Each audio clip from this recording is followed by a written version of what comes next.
Hello, and welcome once again to Loveland's Talking. My name is Andy Hiller. I'm the Public Information Officer here for the City of Loveland, here every month to share with you, the public, information about what's going on with your city government. If you're a frequent or even occasional viewer of this show, you know that we generally have a city staff person or two or three telling you folks about the services that they provide as part of their job. Well, we're going to be doing the same thing today, and while I'm very confident you will enjoy meeting today's guests, I'm also equally confident that you would just as soon not be in a situation to receive his services. If that sounds a little confusing, I'm sure it will clear itself up here momentarily, and I'll do it the easy way by having our guest introduce himself and tell us what his job is, and I think that will solve the little mystery. If you will, sir. Good morning. My name is Bill Starks. I'm the presiding judge for the Loveland Municipal Court. So you're the judge. I am the judge. Okay, and you're not wearing your robes. Do you wear a robe generally when you're in court? When I'm in court, I do wear a robe. I see. Okay, well, cool. So let's begin. This is municipal court, which kind of means city court. Is that a fair way to kind of say it? That'd be exactly right. Okay. Municipal sounds so much more official. Okay. We should have had you bring your gavel. I should have brought my gavel. There's That's right. probably one up here on the dais behind us here that the mayor uses. Okay, so where is the court? The court's located at 810 East 10th Street. That's about 100 yards east of the corner of 10th and Monroe, here in Loveland. And that's better known as? The Loveland Police and Courts Building. Okay. And we're on the second floor of the court. There's actually two county court divisions on the first floor, but we're on the second floor. We're the only courtroom on the second floor. I see. So this is the big police building, primarily police building, I think, in terms of square footage. I don't know. Yeah, most of the areas for the police department. Yeah, okay. So the police officers and the dispatchers are there, and the detectives and the administrators, plus the court personnel. Correct. The county court has a couple divisions. The DA has an office there. City attorney has a satellite office there as well. I see. And speaking of personnel, there's you, the judge. There's me. Are there other folks involved there for municipal court? There are 3 staff members that help run the court. We've got a couple of clerks and a court administrator that work in the same office as I do. I see. Okay, good.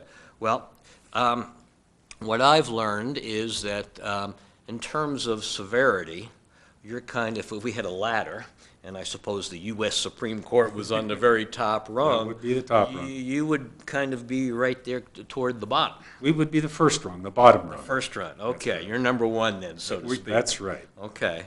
So that's because, in terms of severity, you don't deal with very severe or real severe issues, is that correct? That's correct. There's 3 different levels of courts in the state. There's the district court for the more serious charges, the rapes, the robberies, the felonies, the murders, those kinds of things. There's the county court. You say that just kind of... Well, that's because I don't have to deal with them anymore. Okay, well, that's good. Okay. There's the county court that handles the drunk driving, domestic violence, some harassment type of cases, and some property type of civil cases. And then there's the municipal court, and we have just the municipal code violations. So if it's not a violation of the city code, either the traffic code or the criminal code or the building code or the fire code, then I don't get to deal with it. So it's just the city offenses that I get to deal with. Okay, and we'll get into that in a little more detail here in a minute.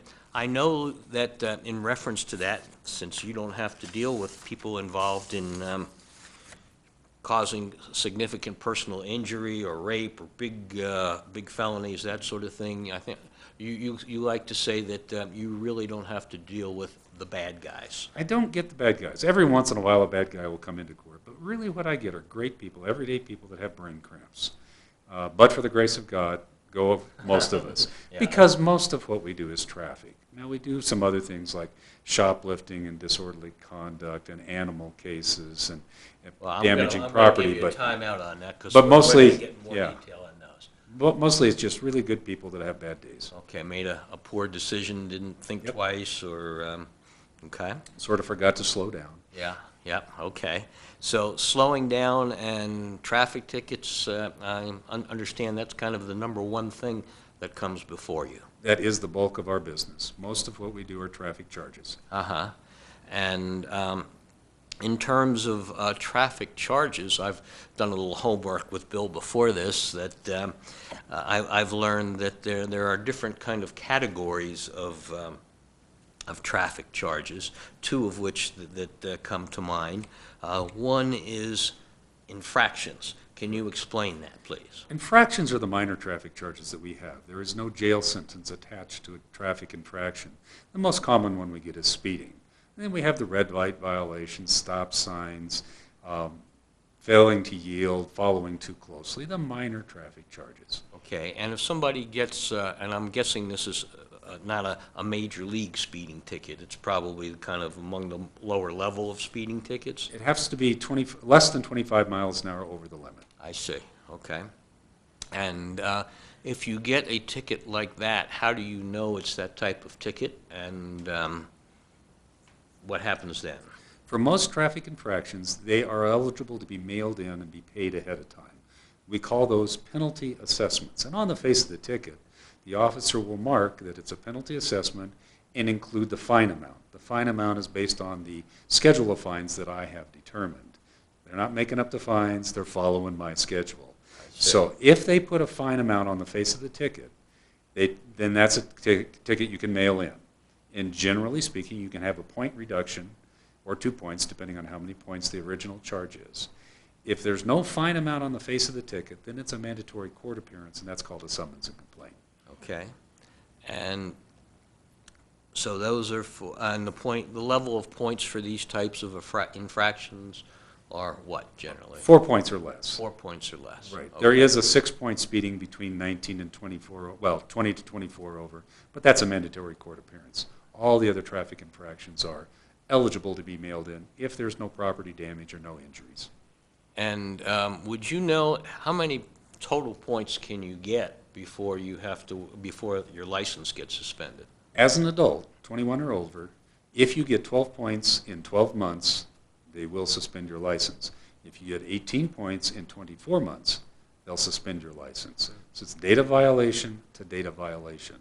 Not when you come to court, it's when you got the ticket. I see. And you said if you're 21 or older. How about a younger person? If you're 16 or 17, if you get 5 or more points, or more than 5 points, excuse me, more than 5 points, then you'll be suspended. In a year? In a year. Wow. If you get more than, I think it's 7 points before you turn 18, you'll get suspended.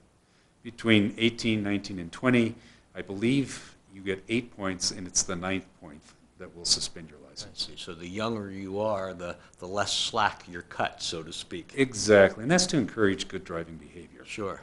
And presumably, younger drivers aren't driving as much as older drivers. Okay.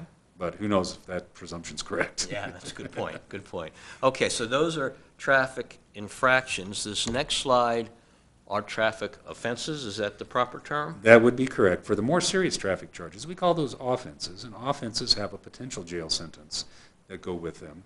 And those are all mandatory court appearances, and those include things like passing a school bus, careless driving, speeding more than 25 miles an hour over the limit, reckless driving, failing to show proof of insurance, or driving an uninsured car. And there's a few more, but those are the most common of the traffic offenses. What's the difference between careless and reckless driving?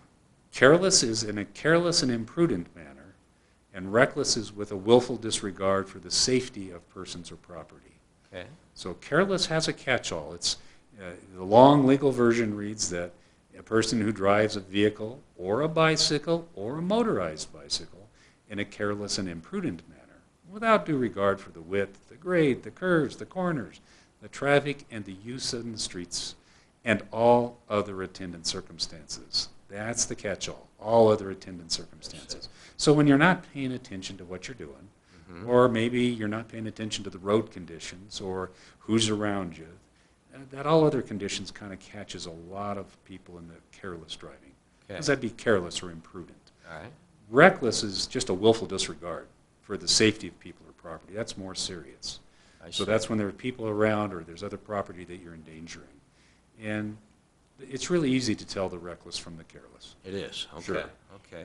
Well, one thing that comes to my mind, I'm guessing, tell me if I'm right, that a drag race from a stoplight would be reckless rather than careless. That would probably be reckless rather than careless, and it has its own special category Oh, of really? speed exhibition or speed contest. A speed contest, we used to call that drag racing, is Right. a 12-point traffic offense. Wow. A speed exhibition, just showing off, is a 5-point offense. So, So okay. they're more serious. That's All right. right. All right, and those are things that come before you at municipal court? Yes, they Okay. sure are. All right. What about DUIs or DWIs? First of all, what's the difference between those two? Well- Or did I use the right initials for that? You use the right initials. In Colorado, we use the initials DUI, driving under the influence. Uh-huh. It can be driving under the influence of alcohol, and that's the most common DUI. Uh-huh. There's also DUID, driving under the influence of drugs, Ah, which is the same category of offense. It just doesn't matter what the drug is if it affects your ability to safely operate a vehicle. That's DUI. That's a 12-point offense. We do not handle those in municipal I court. see. Okay. There's a lesser charge called driving while ability impaired. That's an 8-point traffic offense, but it can be the same thing, alcohol or drugs. And that's if your ability to drive a vehicle is impaired to the slightest degree.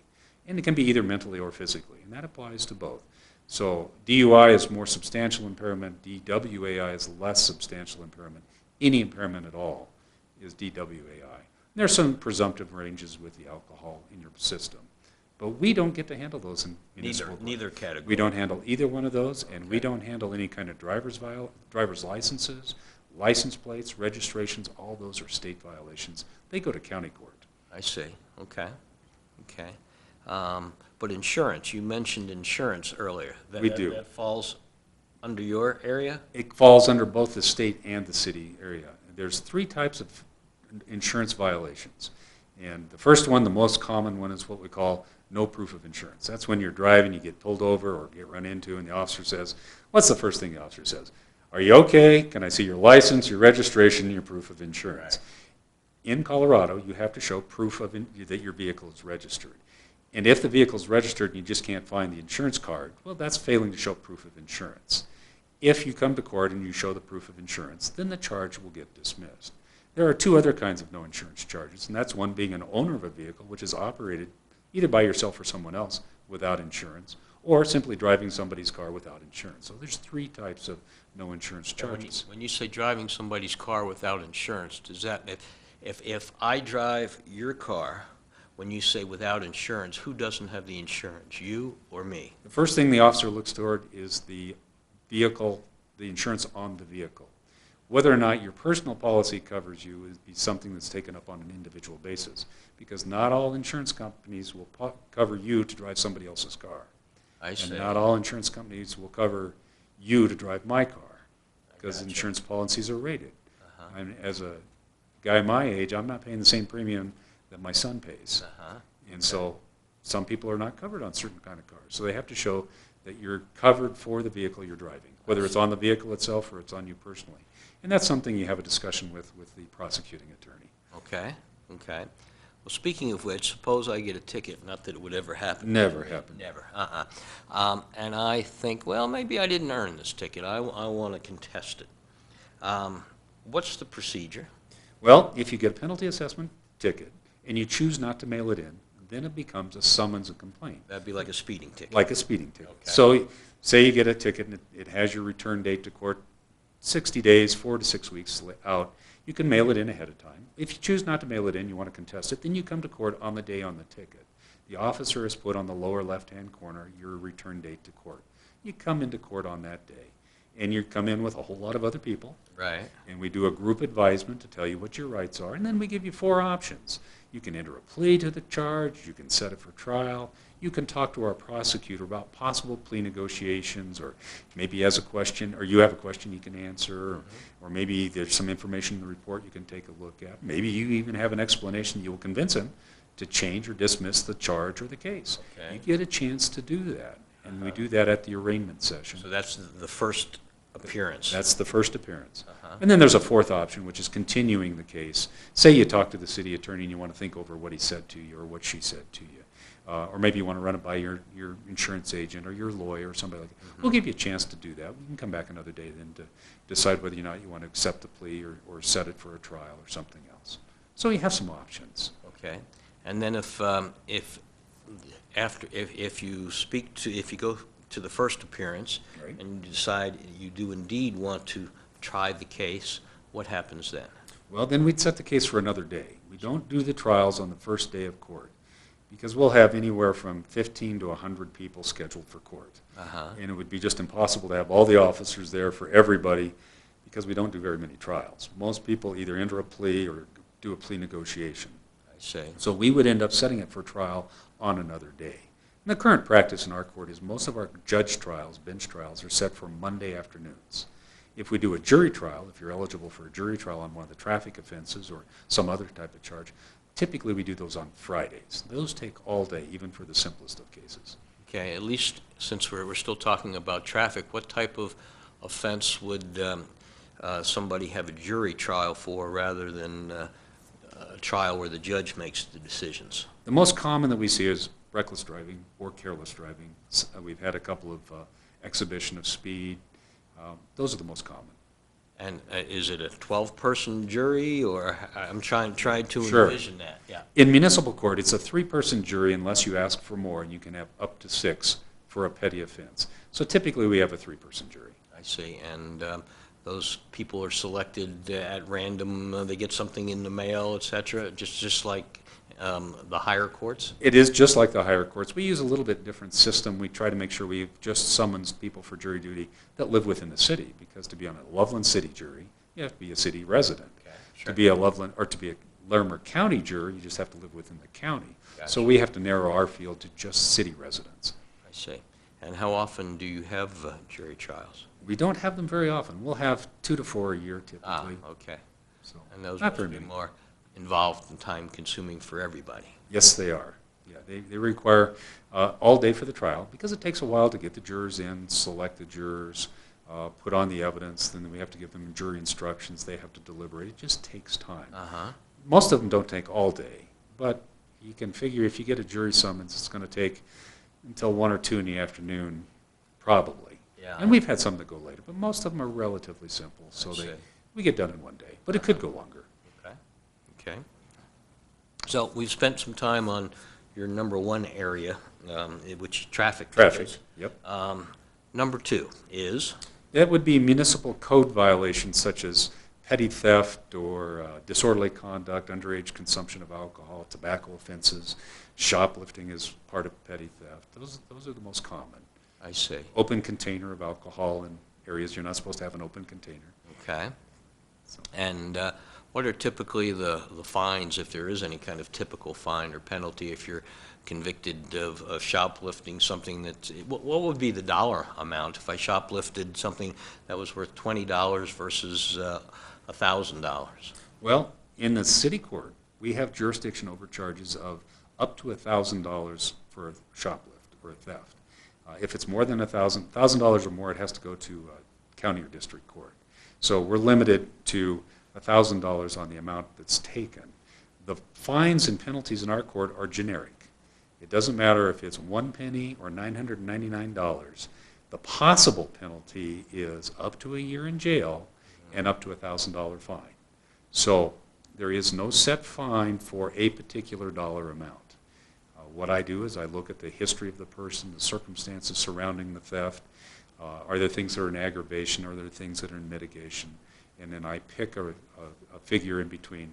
And typically I'll impose a fine and suspend part of the fine on certain conditions. Sometimes there's a jail sentence involved, depending on what's been taken or what the history of the person is that's standing before me for this particular offense. Okay.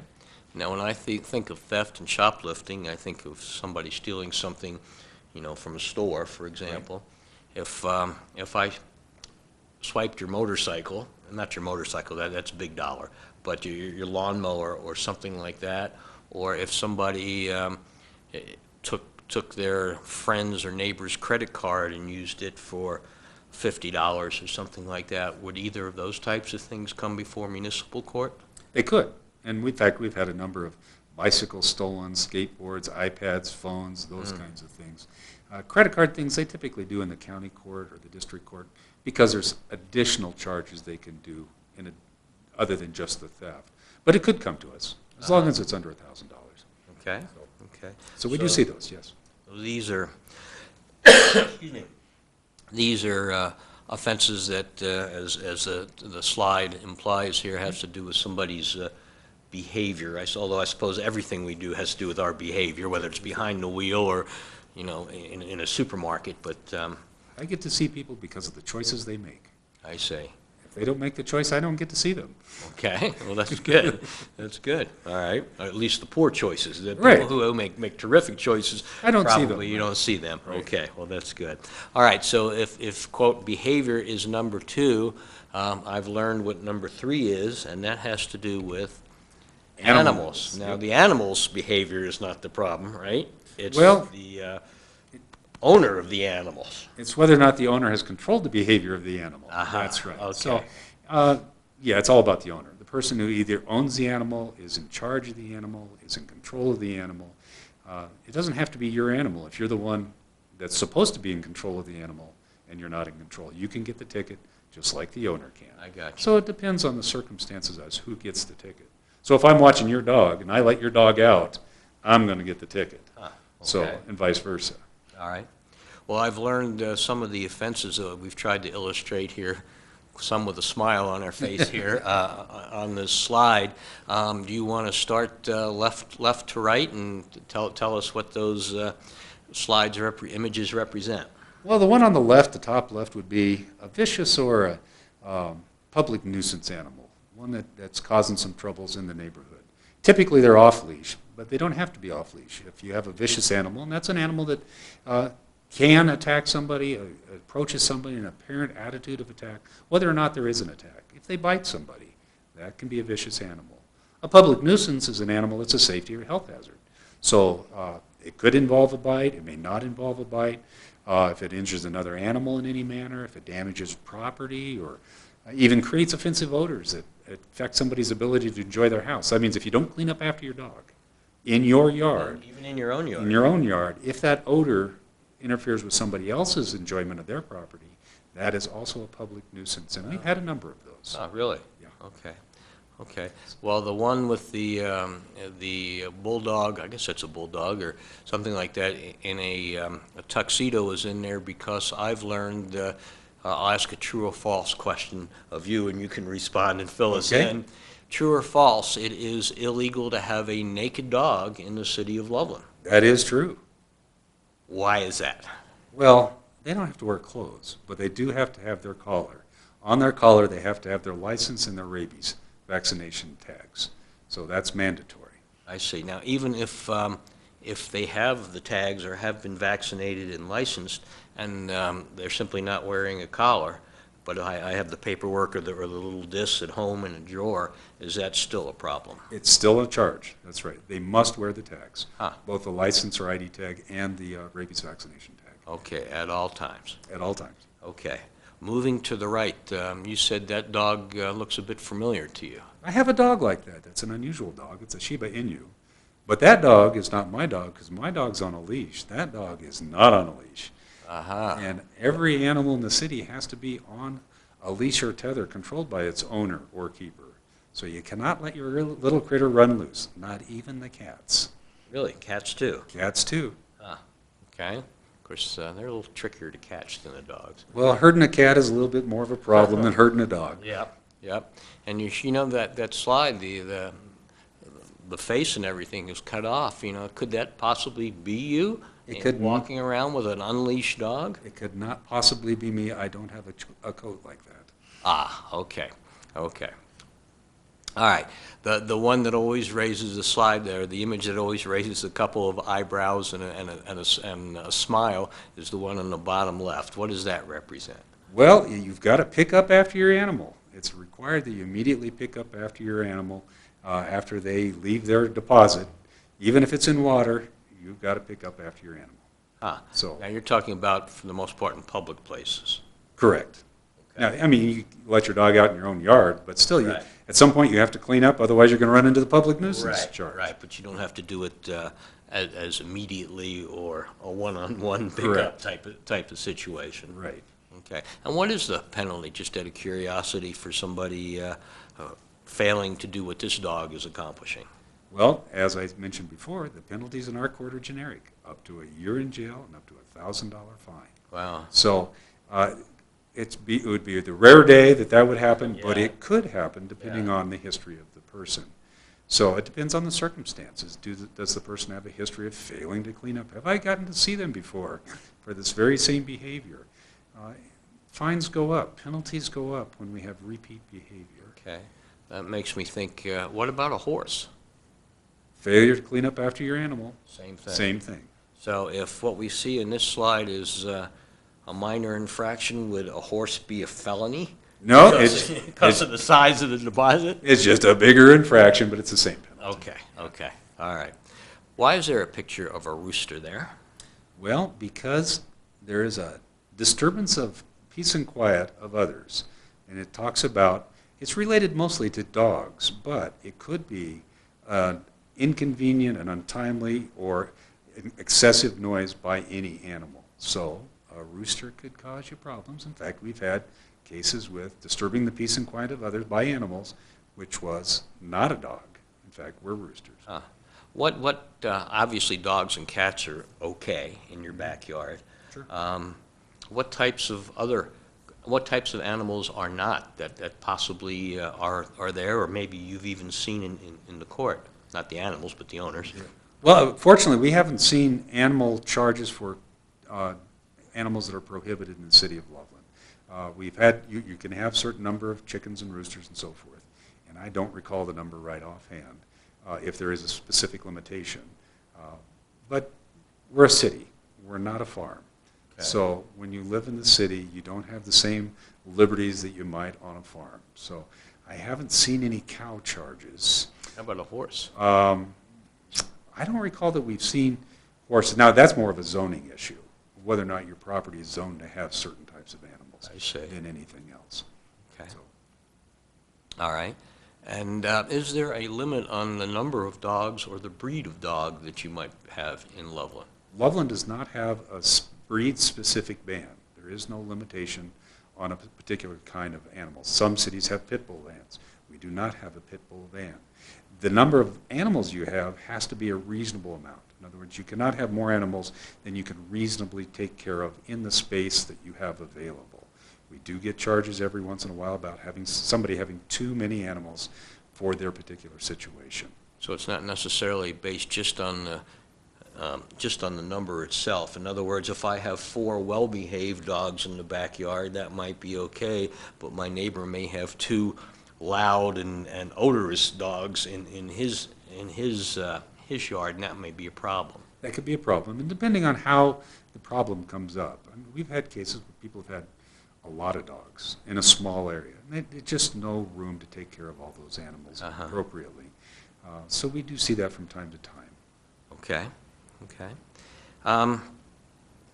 One thing that I've learned about that I didn't think existed here, and we didn't mention it prior, but maybe it might be in the behavior area, another type of offense that comes before you is curfew violations. I was not aware that there was any kind of a curfew in place here in Loveland. Can you give us some details on that? You bet. Loveland does have a curfew for people under the age of 18. Under 18, not 18. 18 and over is okay. Under 18. Okay. So if you're 17, curfew applies.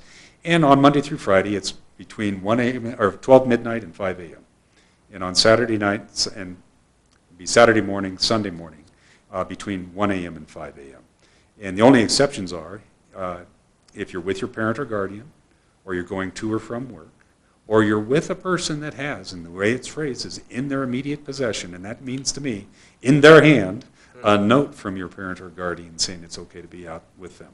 And of course, the police are always going to check on that note. Ah, okay. In fact, I've never had one come up with a note. Really? I'll bet. So even a 21-year-old person who was out late at night with his or her 17-year-old brother or sister, unless the older one has a note from mom and dad, it's not okay for the 17-year-old to be out. Correct. Okay. That is correct. Okay.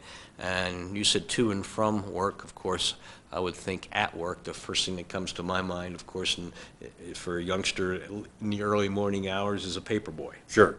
And those aren't a problem. Yeah. Yeah. If you're doing your work, that's fine. If you're going to work, going from work, that's fine. If you're dinking around, taking the long cut home instead of the short cut home. Yeah. That could be a problem. But we recognize that people have to go to and from work, and most people don't work at that time. But some people do. They need to get there, they need to get home. Yep, yep, okay.